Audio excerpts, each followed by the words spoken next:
दो पड़ोसियों की मामूली लड़ाई का खूनी अंजाम। झगड़े की बात दिल में रखकर इंतकाम लेने का इरादा करने वाली शादीशुदा औरत ने 3 शराबी दोस्तों के साथ अपनी इज्जत का सौदा करने के बाद पड़ोसन के 5 साला बच्चे को मौत के घाट उतार दिया। मासूम बच्चे की जिंदगी का चिराग गुल करने की ये सफाकाना वारदात क्यों, कहां, कब और कैसे हुई, इसका मुकम्मल अहवाल जानेंगे आप आज के इस प्रोग्राम में। अस्सलाम वालेकुम, मैं हूं नादिर हुसैन नादिर और आप देख रहे हैं अपना चैनल नादिर हुसैन टीवी।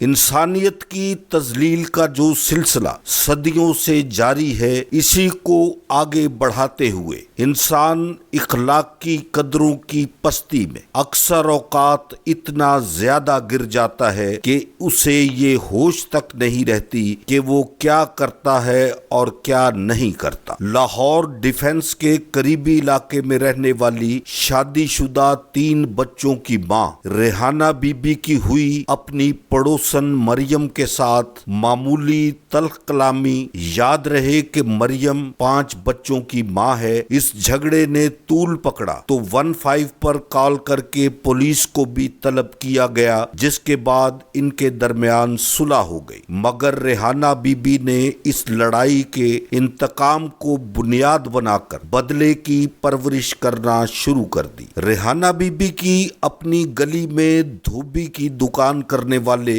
मुजम्मल नवीद धोबी नामी शख्स के साथ दोस्ती थी और वो अक्सर छुप छुपा कर जिनसी ताल्लुकात भी कायम किए हुए थे। मुजम्मल नवीद धोबी खुद भी शादीशुदा और 5 बच्चों का बाप है, मगर शराब नोशी की आदत की वजह से अपने हम प्याला दोस्तों नदीम और अहमद रजा उर्फ शापर के साथ तकरीबन हर रोज शराब की महफिल नदीम की बैठक में सजाया करते और फिर शैतानी मंसूबे बनाना इनका पसंदीदा काम होता। रेहाना बीबी ने अपनी पड़ोसन मरियम से लड़ाई का बदला लेने के लिए अपने दोस्त मुजम्मिल नवीद धोबी को अपना राजदार बनाया, जिस पर मुजम्मिल ने इसे कहा कि वो किसी तरह मरियम को अपने साथ ले आए तो वो खुद और इसके दोस्त मिलकर उसकी इज्जत लूटेंगे। इस तरह वो किसी को मुंह दिखाने के काबिल नहीं रहेगी और तुम्हारे सामने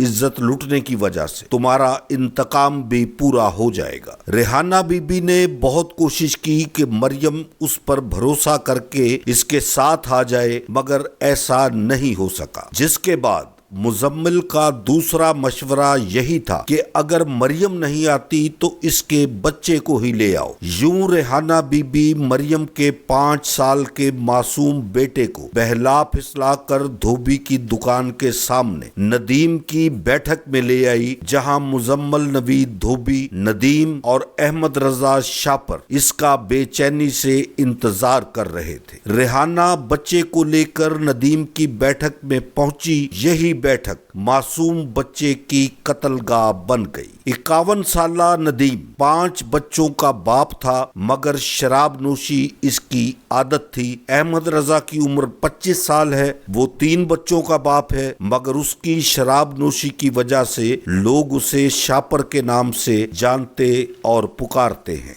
रेहाना बीबी मासूम बच्चे को लेकर बैठक में पहुंची तो मुजम्मिल नवीद, नदीम और शापर तीनों ने पहले तो शराब पी और फिर धोबी ने अपने दोस्तों और बच्चे के सामने ही रेहाना बीबी के साथ जिनसी प्यास बुझाने के लिए उसके साथ खेला शैतानी खेल। रेहाना बीबी के कहने पर सबसे पहले शापर ने 5 साल के बच्चे को बनाया जिनसी दरिंदगी का निशाना। फिर यही बेगैरती नदीम ने बच्चे के साथ की। बच्चे की आवाज को खामोश करवाने के लिए धोबी ने बच्चे के मुंह पर हाथ रखा, जिसकी वजह से उसकी सांस बंद होने लगी और रेहाना बीबी बच्चे की गर्दन उस वक्त तक दबाती रही जब तक उस मासूम की जान नहीं निकल गई। एक मासूम इंसानी जिंदगी को खत्म करने के बाद नदीम ने बच्चे की लाश को बैठक की गैलरी में छुपा दिया और ये सब लोग उसके बाद अपने अपने घर चले गए। बच्चे की गुमशुदगी की वजह से परेशान پریشان۔ اس کے والدین نے پہلے تو ریحانہ بی بی کی منتیں کی کہ اگر اس کو ان کے بیٹے کے بارے میں کچھ بھی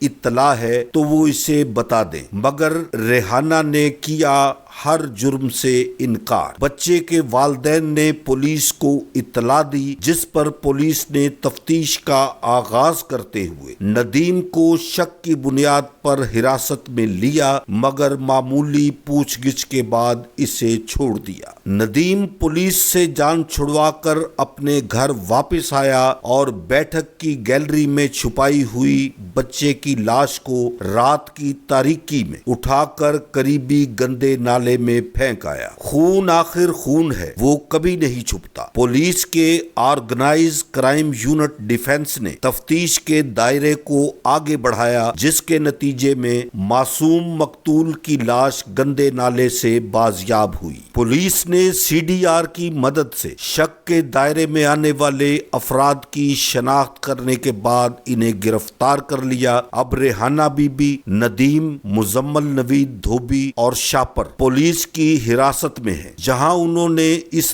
دل دہلا دینے والی واردات میں اپنے اپنے گھناؤنے کردار کا اعتراف کر لیا ہے، مگر ہر ملزم اپنی جان چھڑانے کے لیے دوسرے کو زیادہ ذمہ دار ٹھہرانے کی کوشش میں مصروف ہے۔ تفتیش مکمل ہونے کے بعد ملزمان کو جیل بھجوا دیا جائے گا اور اس وحشیانہ قتل کے ذمہ داروں کو عدالت میں کیس جانے کے بعد یہ فیصلہ ہوگا کہ کس ملزم کو کتنی اور کیسی بھیانک سزا ملے گی۔ میرے دیکھنے والوں کو میرا آج کا یہ پروگرام اگر پسند آیا ہے تو اسے لائک کریں اور میرے چینل نادر حسین ٹی وی کو سبسکرائب کرتے ہوئے ساتھ بنے بیل آئیکن کے نشان کو ضرور کلک کر دیں، تاکہ آپ کا اور ہمارا ساتھ مستقل بنا رہے اور میری ہر نئی ویڈیو کا نوٹیفیکیشن آپ تک سب سے پہلے اور بآسانی پہنچ سکے۔ جلد ہی کسی نئے پروگرام کے ساتھ آپ سے ہوگی ملاقات، تب تک کے لیے اجازت چاہتا ہوں۔ اللہ حافظ۔